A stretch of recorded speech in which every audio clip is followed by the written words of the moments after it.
I am Zephyr 9 Alpha, warrior of the Caltharian Empire. My species has conquered 47 star systems across 3 galactic arms. We are apex predators, born with natural armor plating, enhanced reflexes, and combat instincts that make us unstoppable. Fear is not a word in our vocabulary because we have never needed it. My first encounter with humans changed everything. The orders came through standard military channels. A new species had been discovered in the Orion Spiral, claiming ownership of a small yellow star system. They called themselves humans, and they had refused the Empire's generous offer of peaceful surrender. The High Command found this amusing. Most species either submitted immediately or lasted perhaps a few rotations before begging for mercy. As a battle prime in the 3rd Assault Fleet, I had participated in 17 planetary conquests. Each followed the same pattern. We would arrive, demonstrate our superior firepower, and watch as the local population either fled or knelt in submission. Clean, efficient, predictable. The human system appeared unremarkable through our long-range sensors. One inhabited world, modest technological development, no obvious defensive capabilities. Their largest ships were primitive chemical rockets that could barely escape their planet's gravity well. Intelligence reports suggested they had only recently discovered faster than light communication and had never traveled beyond their own solar system. "This will be over in less than 1 rotation," declared Fleet Commander Karath as our ships dropped out of hyperspace, near the 3rd planet. "These humans haven't even developed proper energy shields."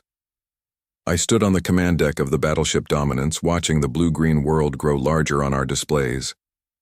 30 Caltharian warships surrounded the planet, each one capable of reducing continents to ash. The humans had perhaps 50 small vessels that looked more like cargo haulers than military craft. Our communications officer received the standard surrender demand response within minutes. Most species either begged for mercy or tried to negotiate. The humans did neither. "Unknown vessels," came a calm voice through our translators.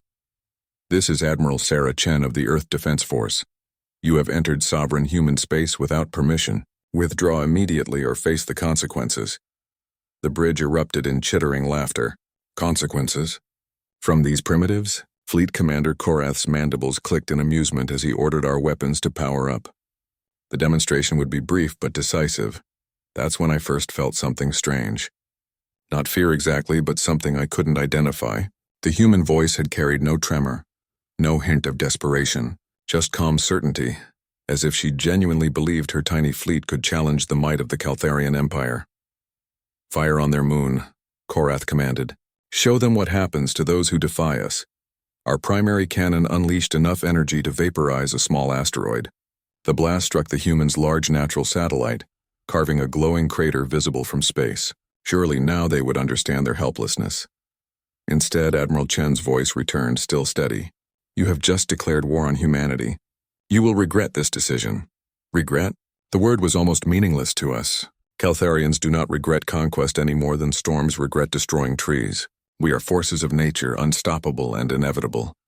The first human ship to move was smaller than our smallest escort vessel. It accelerated directly toward our flagship with no apparent weapons charged, no shields raised. Clearly a desperate ramming attempt by a species facing extinction. "Destroy it," Korath ordered dismissively. Our point defense systems opened fire, but something was wrong.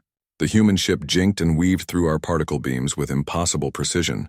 No vessel that size should have been able to maneuver like that. Our targeting computers couldn't lock onto something moving so erratically. Then it happened. The tiny ship somehow slipped through our defensive fire and struck our shield generators with surgical precision. Not a ramming attack at all, but a calculated strike that disabled our primary defenses without destroying their own vessel. How did they... Korath's voice trailed off as more human ships began moving. Each one flew like nothing I had ever seen, performing maneuvers that should have torn them apart from gravitational stress. They wove between our battleships like insects, too small and fast for our heavy weapons to track effectively. The second strange feeling hit me then. My breathing quickened. My secondary hearts began beating faster. Combat stimulation was normal, but this felt different. Less like excitement, more like uncertainty. "Sir," reported our tactical officer, "they're not trying to destroy our ships. They're targeting specific systems. Weapons arrays, sensor clusters, shield generators." It was true. Despite being hopelessly outgunned, the humans weren't fighting like desperate prey animals. They moved with purpose, coordination, and what looked almost like confidence. Admiral Chen's voice cut through our confusion again. "Caltharian fleet, you have 30 seconds to power down your weapons and prepare to be boarded. This is your only warning, boarded." By them, the arrogance was breathtaking. Korath's rage pheromones filled the bridge as he screamed orders for all ships to open fire simultaneously. Surely concentrated fire from 30 battleships would end this farce. But as our weapons discharged, the human ships simply weren't there anymore. They had scattered in perfect formation, each one somehow anticipating exactly where our shots would go. It was like they could read our tactical computers before we could. That's when the third feeling struck me, the one that would haunt me for the rest of my life. As I watched these impossible little ships dance through space, untouchable and relentless, I felt my confidence crack like armor struck by overwhelming force. For the first time in my existence, I experienced doubt. The humans regrouped and came at us again, this time from 6 different directions simultaneously. Their coordination was flawless, their timing perfect. One by one, they systematically disabled our ship's primary systems while taking minimal casualties themselves. As the dominants shuddered under precise strikes that left us helpless but alive, I realized something that challenged everything I thought I knew about warfare, about strength, about the natural order of the galaxy. These humans fought like they had never considered the possibility of losing, not because they were ignorant of the odds against them, but because losing simply wasn't an option they would accept. I had spent my life believing that superior technology and overwhelming force determined victory. The humans were teaching me that sometimes sheer refusal to be defeated could overcome any advantage. And in that moment, I felt the first cold touch of something my species had never needed to understand. I felt what it meant to be afraid.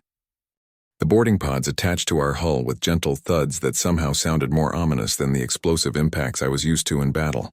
Everything about these humans defied expectations. Even their method of boarding was wrong. Instead of blasting holes through our armor, they had somehow sealed their vessels to our airlocks like invited guests. Fleet Commander Korath was beside himself with rage and confusion. "Impossible. Our hull sensors show no breach, no decompression, no emergency alarms. How are they getting inside?" The answer came from our security chief, his voice tight with disbelief. "Sir, they're coming through the airlocks. They somehow convinced our systems to open for them." "That's impossible. Our security protocols they've been completely bypassed, sir. The humans appear to have more sophisticated computer systems than our intelligence suggested." I felt that cold sensation spreading through my chest again. Fear, I was beginning to understand, wasn't just about physical danger. It was about discovering that everything you believed about reality was wrong. The first human I encountered in person was smaller than my youngest offspring. She stood perhaps half my height with no visible armor or natural weapons. Her skin looked fragile enough to tear with a gentle touch, and she couldn't have weighed more than a Caltharian child. Yet when she looked at me, I took an involuntary step backward. "Hello," she said through a translation device, her voice carrying that same unshakable calm I'd heard from Admiral Chen. "I'm Lieutenant Maria Santos, Earth Defense Force Marines. I need you to put down your weapons and move to the central corridor." I stared at her in amazement.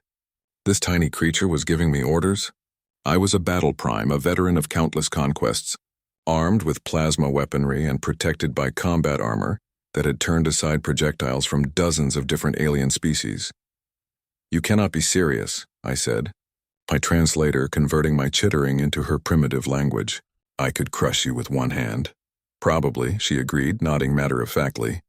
"But you won't, and why would I not?" She smiled, and somehow that expression was more terrifying than any war cry I'd ever heard. "Because you're curious. You want to understand how we did this. How 50 small ships defeated 30 battleships without losing a single vessel." She was right, and that realization sent another wave of that strange new emotion through me. This human had read my thoughts like a tactical display, understanding my motivations better than I understood them myself. "Move along, sir," she said politely. "Admiral Chen wants to speak with your command staff." I found myself obeying without quite understanding why. Perhaps it was shock, or perhaps it was the growing realization that these creatures operated by completely different rules than anything I'd encountered before. The central corridor had been converted into a temporary holding area, where my fellow Caltharians stood in confused clusters, None of them appeared injured, though all looked as bewildered as I felt. Human soldiers, all impossibly small and fragile-looking, maintained watch with an air of professional competence that seemed absurd given their physical disadvantages. Admiral Chen stood near what had been Fleet Commander Korath's command station. She was perhaps even smaller than Lieutenant Santos, with graying hair and lines around her eyes that suggested significant age. In any reasonable universe, she should have been cowering before Korath's imposing form. Instead, the Fleet Commander sat slumped in his chair while she spoke to him with the patience of a teacher addressing a slow student. "Your species has an impressive military tradition," she was saying as I approached. 47 successful conquests across 3 galactic arms. Very systematic, very efficient. Korath's mandibles clicked uncertainly. "You studied our military history?" "Of course. When someone threatens Earth, we make it our business to learn everything about them. Your tactical approaches are quite predictable once you understand the underlying patterns." "Predictable?" The word came out as an outraged screech. "Oh yes. You rely heavily on superior firepower and shock tactics. Most species you encounter have never faced organized resistance, so they surrender quickly. But you've never fought anyone who refused to be intimidated." I stepped closer, drawn by a need to understand. "How did you move your ships like that? Our targeting systems couldn't lock onto you." Admiral Chen turned to me with interest. A battle prime." "Excellent question. Tell me, in your previous conquests, how did enemy vessels typically respond to your attacks?" I thought back through my experiences. They attempted to flee, usually, or they fired blindly while retreating. Sometimes they simply stopped moving entirely. Exactly. Fear paralyzed them, made them predictable. They either panicked or froze. We did neither, but your ships moved in ways that should have destroyed them. The gravitational stress alone should have torn us apart, yes. If we were built like everyone else. Her smile returned. But humans have never been content to accept limitations. We've been pushing the boundaries of what's possible since we learned to make fire. Lieutenant Santos approached and whispered something in the Admiral's ear. Chen nodded and addressed our group. "Gentlemen, ladies, and other distinguished beings, you're probably wondering what happens next. In your previous conquests, I imagine the defeated populations were either eliminated or enslaved. That's not how we operate." Korath managed to find his voice. "You cannot hold us indefinitely. The Empire will send more fleets. Oh, we're counting on it." Chen's tone was almost cheerful. "In fact, we're rather hoping they send everything they have. It will save time." The cold feeling in my chest became an icy torrent. "You want our Empire to attack you?" "Want is a strong word, but we've learned that sometimes the only way to achieve lasting peace is to make war so costly that nobody wants to repeat it." I struggled to process what she was saying. "You plan to fight our entire Empire?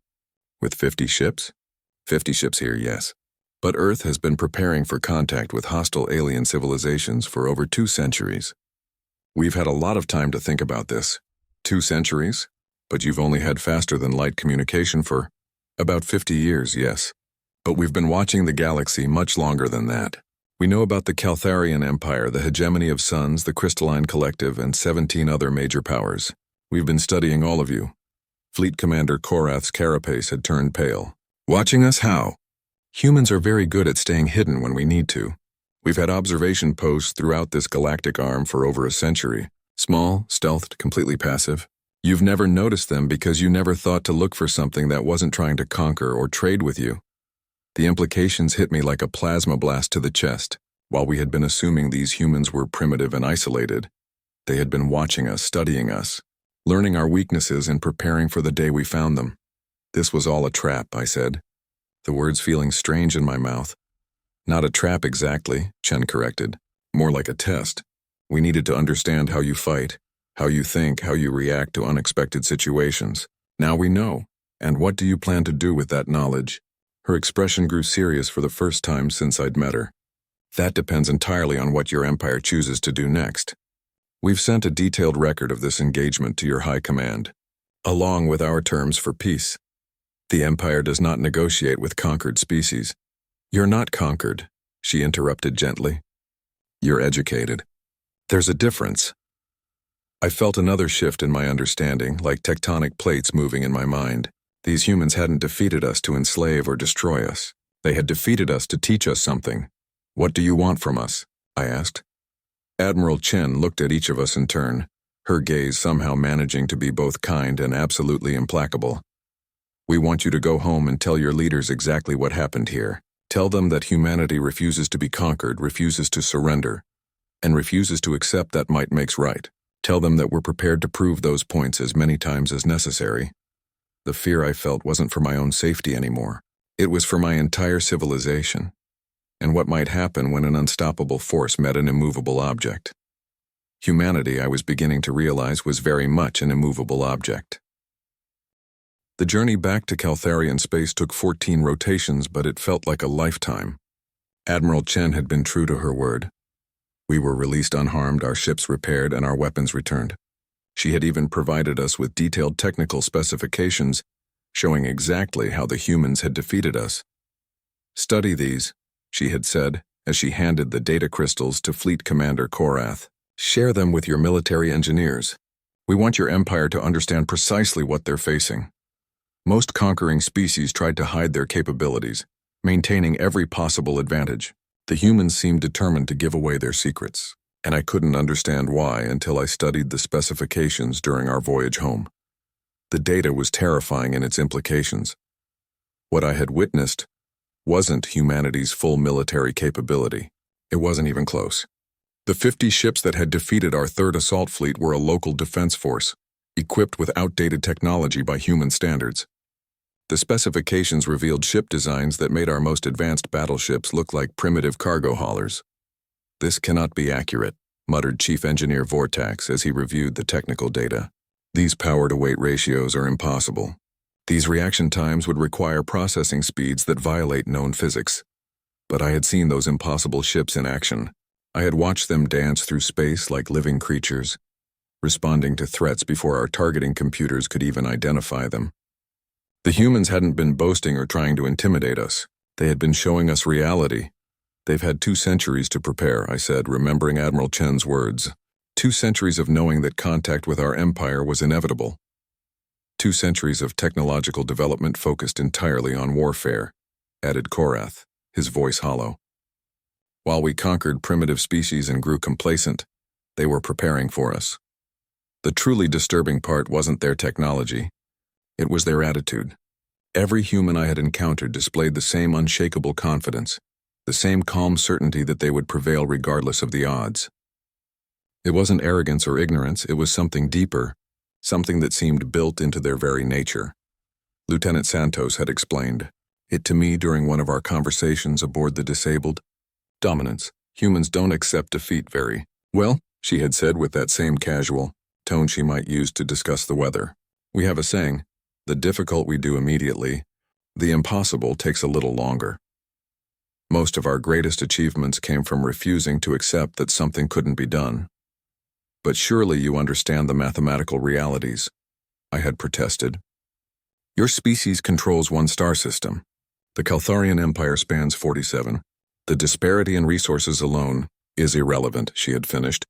"David killed Goliath with a sling and a stone, not because he had superior resources, but because he refused to accept that size determined the outcome."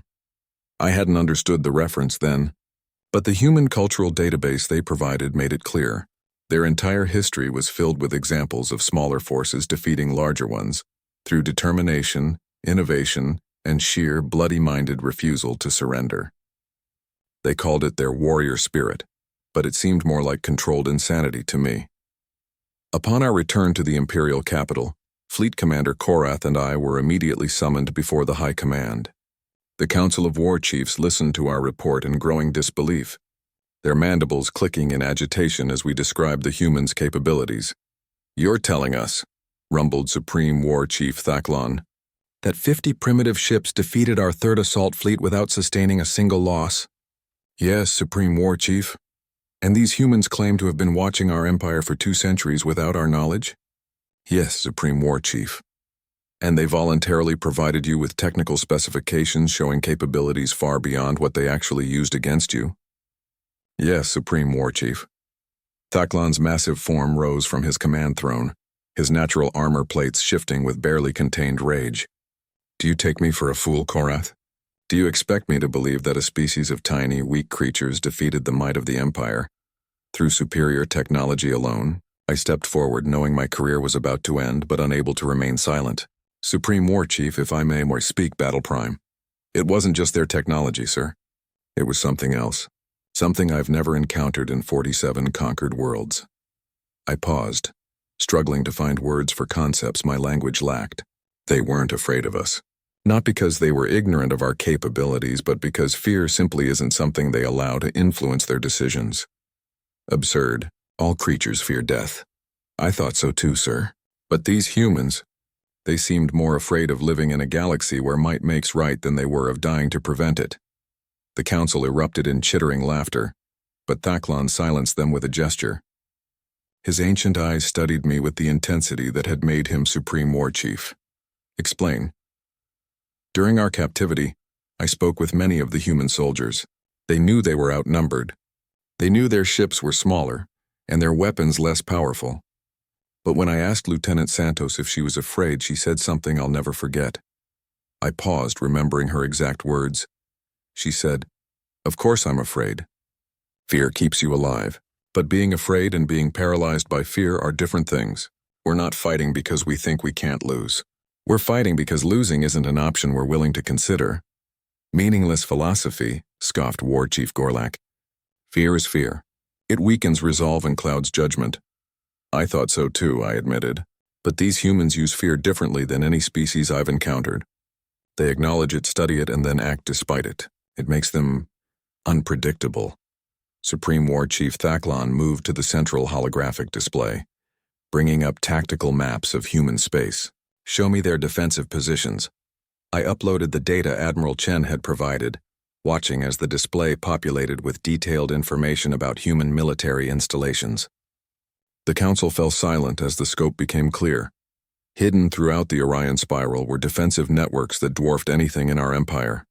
Automated manufacturing facilities that could produce warships faster than we could destroy them. Weapon platforms disguised as asteroids and space debris. Supply depots cached in seemingly empty systems. They've turned their entire region of space into a fortress, whispered War Chief Morlach. Not just a fortress, I corrected. A trap. Every approach vector is covered by overlapping fields of fire. Every system has multiple fallback positions. They've had 2 centuries to prepare, and they've used every day of it. But the most disturbing revelation came when I displayed the technical specifications for human ship designs. The council stared in silence at vessels that could outmaneuver our fastest interceptors while carrying firepower that exceeded our heaviest battleships. This is what they used against us, I said, highlighting the specifications for the ships we had encountered. According to their own data, these are patrol vessels. Their actual warships are... I paused, hardly believing it myself. Approximately 50 times more powerful. The silence stretched until Supreme War Chief Thaklon finally spoke. How many ships do they have? I consulted the data crystal. Their public records indicate approximately 12,000 active vessels, with production capacity for 3,000 more per standard rotation. 12,000, Thaklon repeated slowly. Our entire Imperial Navy numbers 8,000 ships. Yes, Supreme War Chief, and those are just their active forces. According to this data, they maintain strategic reserves that... I swallowed hard. That exceed our total military capacity by a factor of 10. War Chief Gorlak's carapace had turned pale. This is impossible. No single species could maintain such forces without conquering dozens of systems for resources. They don't need to conquer anyone, I explained. Human space contains resource-rich asteroid belts, gas giants perfect for fuel processing, and automated mining operations that have been expanding for 2 centuries. They've built an entirely self-sufficient military-industrial complex. The implications were staggering. While the Caltharian Empire had grown through conquest, strip mining conquered worlds and enslaving their populations, humanity had focused on sustainable development and technological advancement. They had built something we had never thought possible, a civilization that was stronger from within than it was from without. Sir, I said quietly, there's one more thing. Admiral Chen mentioned that they've been in contact with other species we've conquered. Some of our former subjects may not be as pacified as we believed. Supreme War Chief Thaklon's eyes narrowed. What are you suggesting? I'm suggesting, sir, that if we attack humanity, we may find ourselves fighting a coalition rather than a single species. And based on what I've seen, that's not a war we can win. For the first time in my life, I watched the Supreme War Chief of the Caltharian Empire consider the possibility of defeat. The fear I had first felt facing the humans was nothing compared to watching the foundation of our entire civilization crack before my eyes. But as terrifying as that moment was, I was beginning to understand something else. Perhaps fear wasn't weakness after all. Perhaps it was the beginning of wisdom. The High Command's decision came 3 rotations later, and it was exactly what I had feared. Supreme War Chief Thaklan announced that the Empire would mobilize every available ship for a massive assault on human space. Pride, it seemed, was more important than survival. The Caltharian Empire has never retreated before inferior forces, Thaklan declared to the assembled war chiefs. These humans may have superior technology, but they lack our experience, our numbers, and our warrior heritage. We will crush them with overwhelming force. I watched the preparations with growing dread. Every ship in the Imperial Navy was recalled from patrol duties. Reserves were activated. Even ancient vessels that had been mothballed for decades were pressed back into service. By the time the mobilization was complete, we had assembled the largest military force in Caltharian history, nearly 10,000 ships carrying over 2 million warriors. The armada was magnificent and terrifying, stretching across multiple star systems. Our heaviest dreadnoughts bristled with enough firepower to crack planets, while our escort vessels swarmed around them like predatory insects. It was a force that should have been capable of conquering entire galactic sectors. I tried one last time to dissuade the High Command, presenting detailed analysis of human capabilities and recommendations for negotiation rather than warfare. My report was dismissed as cowardice, and I was assigned to the assault fleet as a military observer to witness humanity's defeat firsthand. The journey to human space took 23 rotations, during which our intelligence services worked frantically to update their assessments. What they discovered should have terrified the High Command, but instead it only seemed to increase their determination. The humans have been busy, reported Intelligence Chief Skorax during our final briefing. Our long-range sensors detect massive fleet movements throughout their territory. It appears they're concentrating their forces for a decisive battle. Fleet Admiral Gorvak, commanding the assault force, studied the tactical displays with satisfaction. Excellent. They're making the same mistake as countless species before them, attempting to match our numbers in direct combat. Even with their technological advantages, our overwhelming superiority in ships and personnel will decide the outcome. I studied the same displays and felt that familiar cold sensation. The human fleet movements weren't random or panicked. They were precise, coordinated, purposeful. More disturbing still, our sensors were detecting human ships in locations where they shouldn't be able to operate. Too close to stars. Too deep in gravity wells, moving at velocities that should have torn them apart. Sir, I ventured, the human deployment patterns don't match any standard defensive doctrine. They appear to be desperate, Gorvak interrupted. They're scrambling to position their inferior forces wherever they think they might slow our advance. It won't matter. Numbers will tell in the end. We dropped out of hyperspace at the edge of human territory to find ourselves facing exactly what Admiral Chen had promised, a battle fleet that defied every assumption about warfare. The human ships hung in space like impossibly graceful predators, their hulls reflecting starlight in ways that hurt the eyes to look at directly. Enemy fleet strength? Demanded Gorvak. Approximately 1,500 vessels, sir, reported our tactical officer. Much smaller than anticipated. 1,500 against 10,000, Gorvak mused. This will be over quickly. But even as he spoke, I noticed something wrong with our sensor readings. The human ships appeared to be shifting position without moving, existing in multiple locations simultaneously. Our targeting computers couldn't establish stable locks, reporting conflicting data about range, bearing, and velocity. Sir, called out our sensor chief, I'm detecting massive gravitational anomalies throughout the combat zone. The humans appear to have deployed some kind of space-time distortion technology. That's when Admiral Chen's voice echoed across all frequencies, calm and professional as always. Caltharian fleet, this is your final warning. Withdraw from human space immediately or face the consequences. You have 60 seconds to begin retreat procedures. Fleet Admiral Gorvak's response was to order all ships to attack formation. All vessels open fire. Target anything that moves. The Imperial fleet unleashed enough firepower to sterilize planets. Particle beams, plasma cannons, and quantum torpedoes filled space with destructive energy that should have vaporized the human fleet instantly. Instead, our weapons seemed to bend around their targets, redirected by gravitational fields that twisted space itself. Some shots curved back toward our own ships, forcing us to activate emergency shields. Others simply vanished, absorbed by what looked like tears in space-time itself. The human counterattack came from directions that should have been impossible. Ships appeared behind our battle line without warning, emerging from what looked like folded space. Others fired weapons that ignored our shields entirely, somehow bypassing our defensive systems to target specific ship components. But the most terrifying aspect wasn't their technology, it was their coordination. 1,500 human ships moved like a single organism, each vessel perfectly positioned to support the others. They flowed around our formations like water around rocks, always attacking from unexpected angles before vanishing back into impossible hiding places. "How are they doing this?" screamed Gorvak as his flagship shuddered under precise strikes that somehow penetrated our heaviest armor. "Sir," I said, studying the tactical displays with growing understanding, "I don't think they're fighting us the way we fight each other.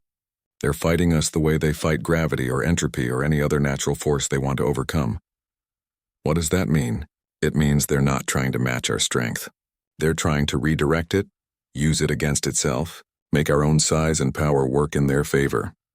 As if to prove my point, a squadron of human ships suddenly appeared directly in the middle of our formation, having somehow slipped past sensors that should have detected anything larger than a fighter. They didn't attack our ships directly. Instead, they targeted the command and control systems that coordinated our movements. Within minutes, our fleet was blinded and deaf, individual ships firing at shadows while colliding with their own allies. The humans had turned our numerical advantage into a liability, using our own size against us. "All ships scatter formation," Gorvak ordered desperately. "Independent targeting, fire at will." But breaking formation only made things worse. Isolated Caltharian vessels found themselves facing multiple human ships that seemed to know exactly where to strike for maximum effect. Our proud dreadnoughts, so impressive when assembled together, became easy targets when separated from mutual support. I watched in horror as the Eternal Victory, one of our newest and most powerful ships, was systematically disabled by 3 human vessels that couldn't have massed a tenth of its weight. They didn't destroy it. They simply removed its ability to fight, leaving it helpless but intact. That's when I realized what the humans were really doing. They weren't trying to annihilate us. They were demonstrating that they could annihilate us whenever they chose, while choosing not to do so. "Sir," I said to Gorvak, "I recommend immediate retreat. This isn't a battle we can win." "Retreat?" His mandibles clicked in outrage. "The Caltharian Empire does not retreat." "Then the Caltharian Empire will cease to exist," I replied simply. Admiral Chen's voice returned, still maddeningly calm despite the chaos around us. "Fleet Admiral Gorvak, you've now seen what happens when an unstoppable force meets an immovable object. Your ships are disabled but not destroyed. Your crews are alive but helpless. You can continue this engagement and lose everything, or you can withdraw with your honor intact. The choice is yours." I looked around the bridge of our flagship, watching seasoned warriors struggle with concepts they had never needed to understand. Defeat without destruction, mercy from enemies, victory that didn't require conquest or subjugation. "Sir," I said quietly, "perhaps it's time to consider that there might be alternatives to the way we've always done things." Gorvak stared at the tactical displays, showing human ships moving through space like living creatures, bending reality itself to their will. For the first time in Imperial history, a fleet admiral was being forced to contemplate something our species had never experienced: the possibility that we might not be the apex predators we had always believed ourselves to be. That somewhere in the galaxy were creatures who had evolved beyond the need to dominate through force, who had found ways to achieve their goals that we couldn't even comprehend. And perhaps most terrifying of all, the possibility that they might be willing to teach us those ways, if we could find the courage to learn. "Signal all ships," Gorvak said finally, his voice barely above a whisper. "Begin withdrawal procedures." As our battered fleet limped away from human space, I found myself wondering if what I felt was still fear, or if it had transformed into something else entirely, something that might in time become hope. The return journey to Imperial space was unlike anything in our military history. Instead of triumphant warriors returning with spoils of conquest, we limped home with damaged ships and shattered assumptions. Worse still, the humans had sent representatives with us. Diplomatic observers. Admiral Chen had called them, though I suspected they were something more complex than simple ambassadors. 3 humans had boarded our flagship during the withdrawal, arriving not as prisoners or hostages, but as guests who had apparently invited themselves along. Dr. Elizabeth Kumar was a xenobiologist who seemed fascinated by every aspect of Caltharian physiology and culture.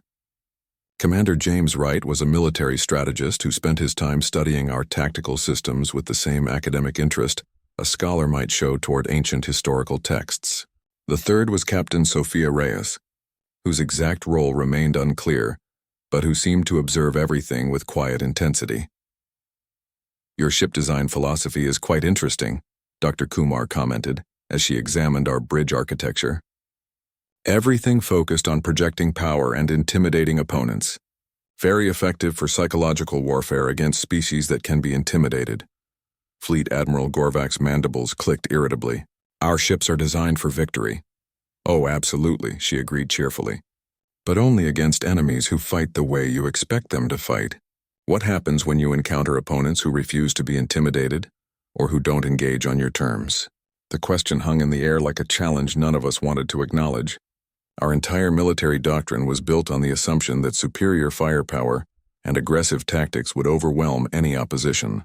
The humans had proved that assumption catastrophically wrong. Commander Wright was even more disturbing in his observations. He had requested access to our tactical databases, ostensibly to better understand Caltharian strategic thinking. What he discovered made him shake his head in something that looked like pity. "You've conquered 47 star systems," he said. "Reviewing our military records, but you've never actually fought a war." "What do you mean?" I demanded. "We've conducted dozens of campaigns. Conquests," he corrected. "Raids against weaker opponents.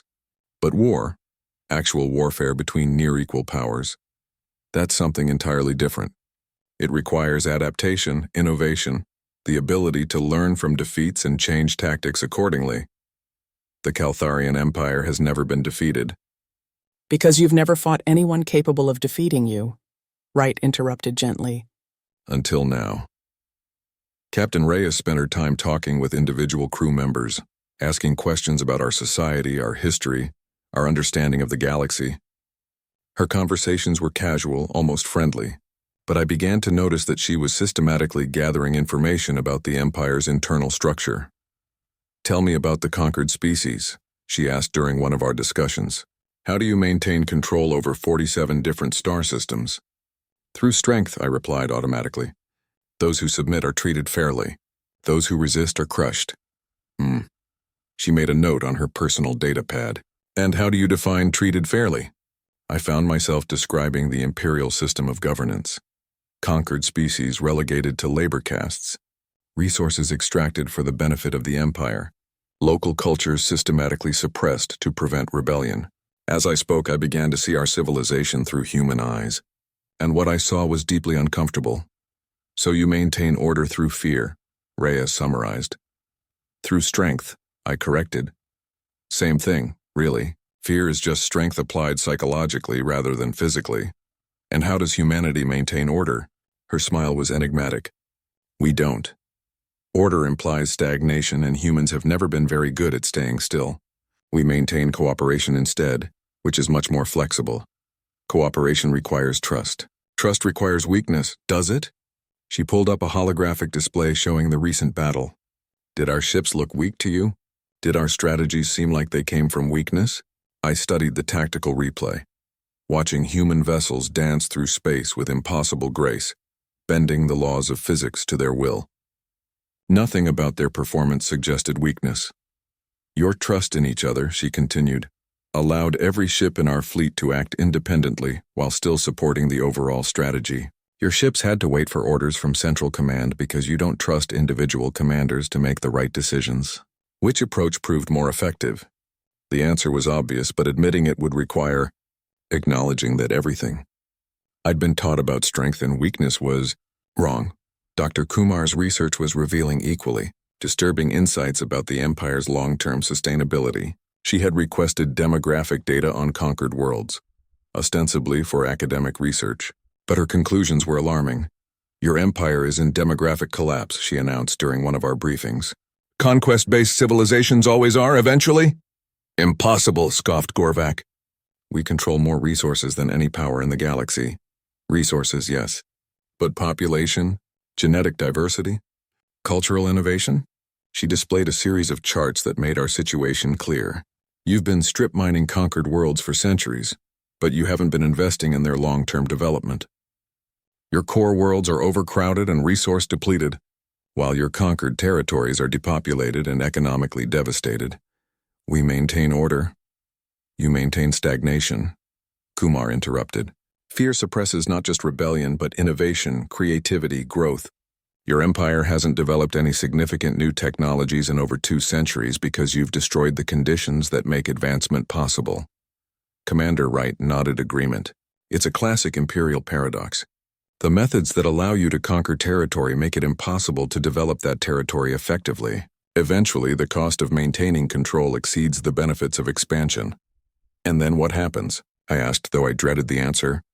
"Collapse," Reyes said simply, "usually preceded by a period of increasingly desperate expansion, as the Empire tries to acquire enough new resources to maintain the old system." Sound familiar? It did sound familiar. Our recent expansion into the Orion Spiral had been driven by resource shortages on core worlds and growing unrest in conquered territories. We had assumed that acquiring new conquests would solve these problems, but the humans were suggesting the opposite, that expansion was actually a symptom of underlying failure. "What's the alternative?" I asked. "Partnership," Dr. Kumar said. "Mutual cooperation. Allowing conquered species to develop their own capabilities and contribute to the collective good, rather than simply extracting resources from them. That would require trusting them not to rebel." "Yes, it would. And trust, as we've established, requires a kind of strength your species has never developed." As we approached Imperial space, the 3 humans seemed less like observers and more like advanced scouts studying an enemy position. They had gathered detailed information about our military capabilities, economic systems, political structures, and social organization. But unlike conquerors preparing for invasion, they seemed genuinely interested in finding ways to transform our civilization rather than destroy it. "What do you plan to do with what you've learned?" I asked Captain Reyes during our final conversation. "That depends entirely on what your empire chooses to do next," she replied. "Humanity prefers cooperation to conflict, but we're prepared for either. And if the High Command chooses conflict?" Her expression grew serious. "Then we'll demonstrate that the universe is much larger and more dangerous than any of us realized. The Caltharian Empire isn't the only conquest-based civilization out there, and they're not all going to be as reasonable as we are when it comes to protecting their territory." "What do you mean?" "The galaxy is full of sleeping giants, Battle Prime. Powers that have been content to ignore the Empire as long as it stayed within certain boundaries. But if this war escalates, if other species start taking sides, it could wake things that have been dormant for millennia." She brought up a star chart showing the local galactic arm, marking territories I had never seen before. Ancient civilizations that predated the Empire by millions of years. Machine intelligences that had converted entire star systems into computational networks. Collective organisms that spanned multiple planets. "Humanity isn't unique," she continued. "We're just the most recent species to evolve beyond the need for territorial expansion. But we're not the oldest, and we're certainly not the most powerful. Your empire has been playing in the shallow end of the galactic pool, conquering species that aren't old enough or advanced enough to pose a real threat. And now you've attracted attention from the deep end. How this ends depends on whether your people are smart enough to learn, or proud enough to die." As our fleet entered Imperial space, I realized that fear had transformed into something else entirely. Not hope exactly, but a desperate recognition that change was inevitable. The only question was whether the Caltharian Empire would adapt or be swept aside by forces beyond our comprehension. The humans had given us a choice. The question was whether we were wise enough to make the right one. The emergency session of the High Command took place in the deepest chambers of the Imperial Palace, where the weight of centuries pressed down like the authority of the Empire itself. Supreme War Chief Thacklon sat at the center of the circular chamber, his ancient form radiating the barely controlled fury that had made him the most feared leader in our history, Fleet Admiral. Gorvac delivered his report with the mechanical precision of a soldier who had been broken and rebuilt. The defeat, he actually used that word the first time I had ever heard it spoken in these chambers, was described in clinical detail. Ship losses, tactical failures, the complete inability of our forces to engage an enemy that refused to fight according to established rules. 10,000 ships, Thacklon repeated slowly. The largest fleet in Imperial history. Defeated by 1,500 human vessels, yes, Supreme War Chief, without destroying a single enemy ship. Correct, sir. And they allowed you to withdraw intact, with your crews alive. They did, sir. The silence that followed was more terrifying than any war cry. Around the chamber, the greatest military minds of the Empire struggled to process concepts that challenged the foundation of everything they believed. I stepped forward, knowing this might be my last opportunity to speak before the High Command made a decision that could doom our entire civilization. Supreme War Chief, if I may present additional intelligence gathered during our withdrawal. Thacklon's ancient eyes fixed on me with predatory intensity. Speak, Battle Prime. I activated the holographic display, showing the data the human observers had shared about galactic civilizations we had never encountered. Ancient powers that had watched the Empire's expansion with the same detached interest we might show watching insects. The humans are not unique, sir. They represent one of dozens of advanced civilizations that have evolved beyond territorial expansion. Our conquests have been limited to a small region of space populated by younger, less developed species. Are you suggesting we have been deceived about our own power? I'm suggesting we've been playing a children's game while believing it was real warfare, sir. The humans call it the kiddie pool effect. We've dominated weak opponents for so long that we forgot stronger ones might exist. War Chief Gorlak's carapace rattled with indignation. Impossible. Our intelligence networks span the entire galactic arm. Our intelligence networks report what they can observe, I interrupted. The humans have been watching us for 2 centuries without detection. How many other civilizations might be doing the same? Dr. Kumar's data painted a terrifying picture of galactic demographics. While the Empire had grown through conquest, other species had developed in radically different directions. Some had transcended physical form entirely, existing as pure information in quantum networks. Others had achieved perfect symbiosis with their technology, becoming something between organic life and artificial intelligence. A few had simply solved the problems of resource scarcity and territorial competition so completely that they had no need for expansion. These civilizations, I continued, have been content to leave us alone as long as our expansion remained limited to undeveloped space. But our attack on humanity has changed that calculus. You're suggesting they view humans as their equals, demanded Thacklon. I'm suggesting they view humans as their children, sir, and that attacking human space was equivalent to declaring war on forces we cannot comprehend. Commander Wright had shared disturbing intelligence about military technologies that existed beyond human space. Weapons that could destabilize stars, defenses that operated in dimensions we couldn't perceive, fleets that traveled through folded space-time rather than conventional hyperspace. The Empire's greatest achievements looked like primitive stone tools compared to what was apparently possible. Show them the resource analysis, suggested Captain Reyes, who had been granted permission to address the High Command directly. I displayed Dr. Kumar's projections about the Empire's long-term sustainability. The charts showed our civilization following a classic pattern of imperial, overreach, conquest-driven expansion creating ever-increasing overhead costs while simultaneously destroying the capacity for innovation that might solve underlying problems. Your empire has perhaps 50 standard years before economic collapse becomes inevitable, Dr. Kumar had concluded. Possibly less if you continue current expansion policies. 50 years, repeated War Chief Morlach. Even if this analysis is accurate, that's sufficient time to consolidate our holdings. It's sufficient time to make the eventual collapse catastrophic rather than manageable, Captain Reyes corrected. Imperial death spirals follow predictable patterns. The more territory you control when the system fails, the more complete the destruction. She brought up historical data from dozens of conquest-based civilizations across galactic history. The pattern was always the same: expansion, overreach, resource depletion, rebellion, collapse. Species that recognized the pattern early could transition to sustainable models. Those that didn't simply vanished.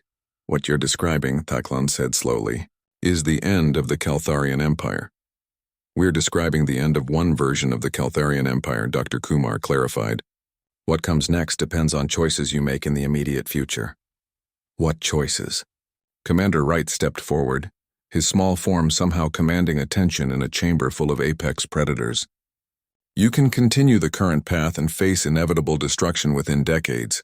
You can attempt to conquer humanity and face immediate annihilation by forces you cannot defeat. Or you can choose a third option, which is partnership, cooperation, allowing the species you've conquered to become genuine members of a collaborative civilization, rather than subjugated resources.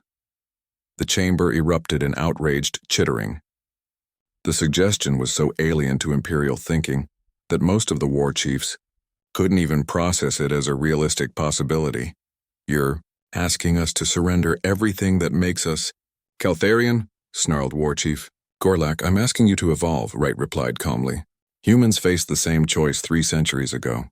We could have continued fighting each other until our homeworld was uninhabitable, or we could learn to work together despite our differences. We chose cooperation, and it made us stronger than competition ever could. Cooperation requires equality, I said, beginning to understand. You're suggesting we treat conquered species as equals rather than subjects. I'm suggesting you discover what equality actually means, Captain Reyes said. Strength isn't the ability to dominate others. Strength is the ability to achieve your goals while helping others achieve theirs. Dr. Kumar activated another display, showing projections for what the Empire could become under a cooperative model, instead of strip mining conquered worlds, allowing them to develop their own capabilities. Instead of suppressing local cultures, encouraging innovation and diversity. Instead of ruling through fear, building systems based on mutual benefit. The resource output alone would exceed current extraction rates within 20 years, she explained.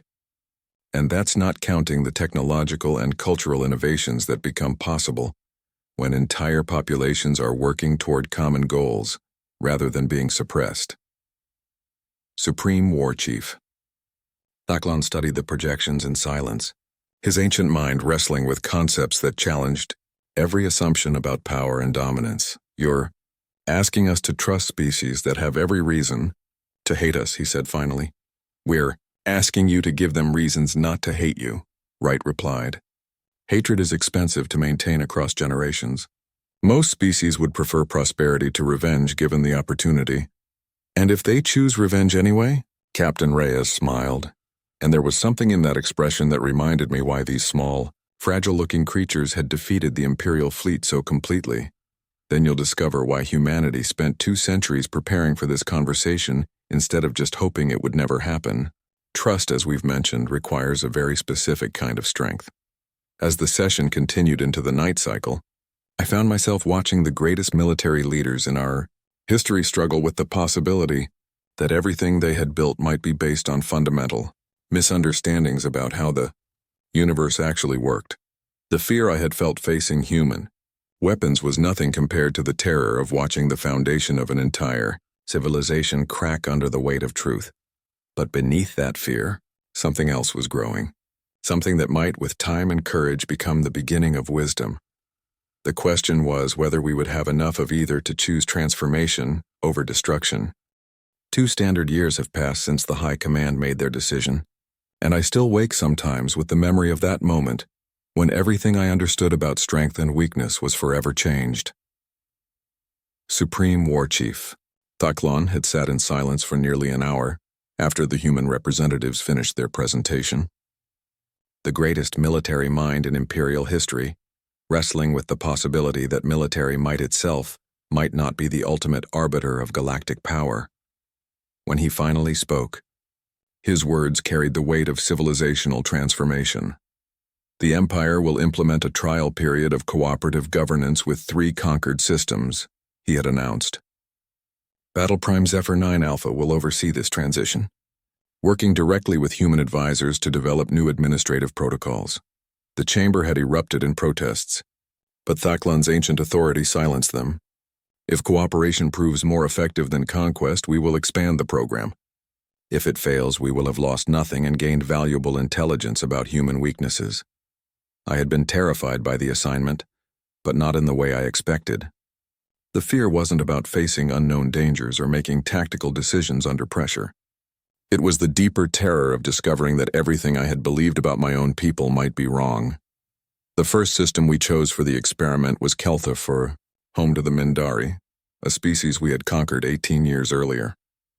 They were known for their advanced manufacturing capabilities and had been used primarily as an industrial labor force, producing equipment for the Imperial fleet, while their own technological development was strictly limited, Dr. Kumar had suggested, starting there specifically because the Mindari represented what she called suppressed potential, a civilization that had been held back rather than destroyed, meaning their capabilities could theoretically be restored. The key, Commander Wright had explained during our planning sessions, is to move slowly and prove your intentions through actions rather than words. Trust, once broken, takes time to rebuild.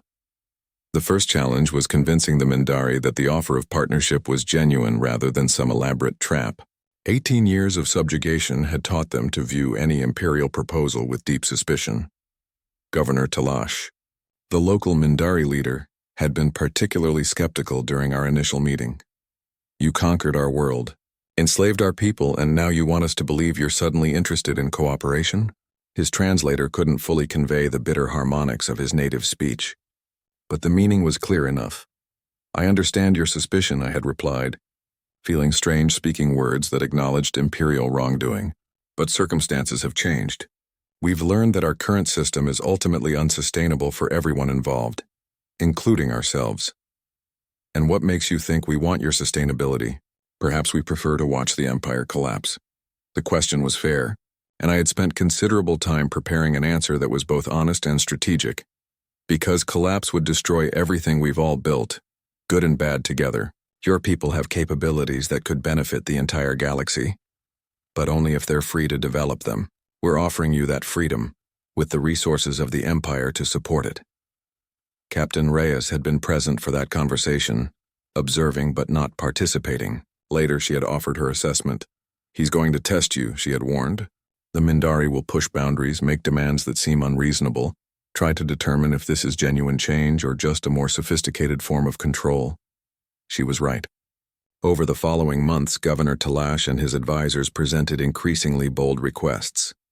Access to advanced imperial technology, permission to re-establish contact with other Mindari colonies, the right to develop their own military forces for system defense. Each request forced me to confront the fundamental question of what cooperation actually meant. Was I willing to give the Mindari enough freedom to potentially threaten imperial control? Could I trust them not to use restored capabilities against us? The turning point came during the 4th month, when a Mindari engineering team presented plans for a new type of manufacturing facility that could produce imperial fleet components at twice the efficiency of current methods. But the same technology could also be used to build weapons capable of threatening our orbital installations. This is exactly the kind of innovation that becomes possible when you stop suppressing creativity, Dr. Kumar had observed, but it requires genuine trust to implement. I had stared at the technical specifications for days, weighing risks against potential benefits. In the end, the decision came down to a simple question. Was I willing to bet the future of the Empire on the possibility that strength could be built through cooperation rather than domination? I approved the project. The results exceeded even the most optimistic projections.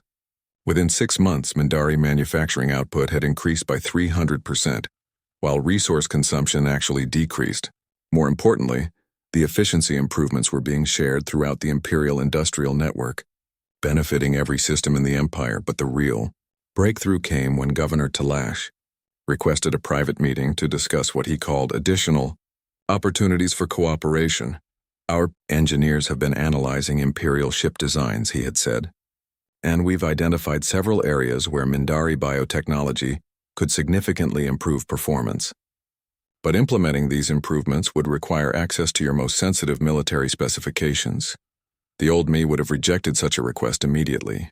Access to military secrets was the foundation of imperial security. But the past months had taught me to think differently about security itself. What kind of improvements? I had asked. What followed was a technical presentation that revolutionized my understanding of what was possible when different species worked together, rather than against each other. Mindari bioengineering combined with Caltharian materials science could produce ship components that were lighter, stronger, and more efficient than anything either species could create alone. The Mindari have been observing Imperial technology for 18 years, Captain Reyes had explained later. They understand our capabilities better than we understand theirs. Cooperation allows both species to benefit from that knowledge instead of one side trying to hide it from the other. The pilot program on Keltha 4 became a model for transformation throughout the Empire. Within a year, similar cooperation initiatives were established in 12 other systems. Each one followed the same pattern: initial suspicion, gradual trust building, eventual collaboration that benefited everyone involved. But the most profound change was in the Caltharian military itself. Warriors who had spent their careers enforcing dominance through fear were learning to maintain order through mutual respect and shared benefit. It required a completely different kind of strength: the strength to admit mistakes, to change fundamental assumptions, to trust former enemies. Admiral Chen visited the Empire during the second year of the transformation, leading a delegation of human observers who were documenting the transition process. "I'm impressed," she had said during a tour of the Keltha 4 facilities. "Most conquest-based civilizations never make this kind of change. They usually choose destruction over adaptation." "What made the difference?" I had asked. "Fear, ironically enough. Your species was smart enough to be afraid of the right things. Most empires fear losing control over their subjects. You learn to fear the consequences of maintaining that control." Standing with her on the observation deck of the new Mindari-Caltharian Joint Research Facility, watching engineers from both species working together on projects that neither could have imagined alone, I finally understood what she meant. Fear had been my teacher, but it didn't have to be my master. The terror of facing human technology had forced me to question everything I believed about strength and weakness. The fear of civilizational collapse had motivated changes that would have been impossible under normal circumstances. But the real transformation had come from learning to fear the right things. Not change itself, but the consequences of refusing to change. Not cooperation, but the price of continued domination. Not trust, but the ultimate cost of perpetual suspicion. "The galaxy is full of sleeping giants," Captain Reyes had warned during our first encounter. She was right, but I had misunderstood what that meant. The sleeping giants weren't just ancient civilizations waiting to punish conquest-based empires. They were the untapped potential that existed within every species when they were free to develop their capabilities without suppression. Humanity hadn't defeated the Caltharian Empire through superior technology or overwhelming force. They had defeated us by proving that cooperation was stronger than conquest, that trust was more powerful than fear, that the universe contained possibilities we had never imagined. I am still Zephyr 9 Alpha, warrior of what was once the Caltharian Empire and is now becoming something else entirely.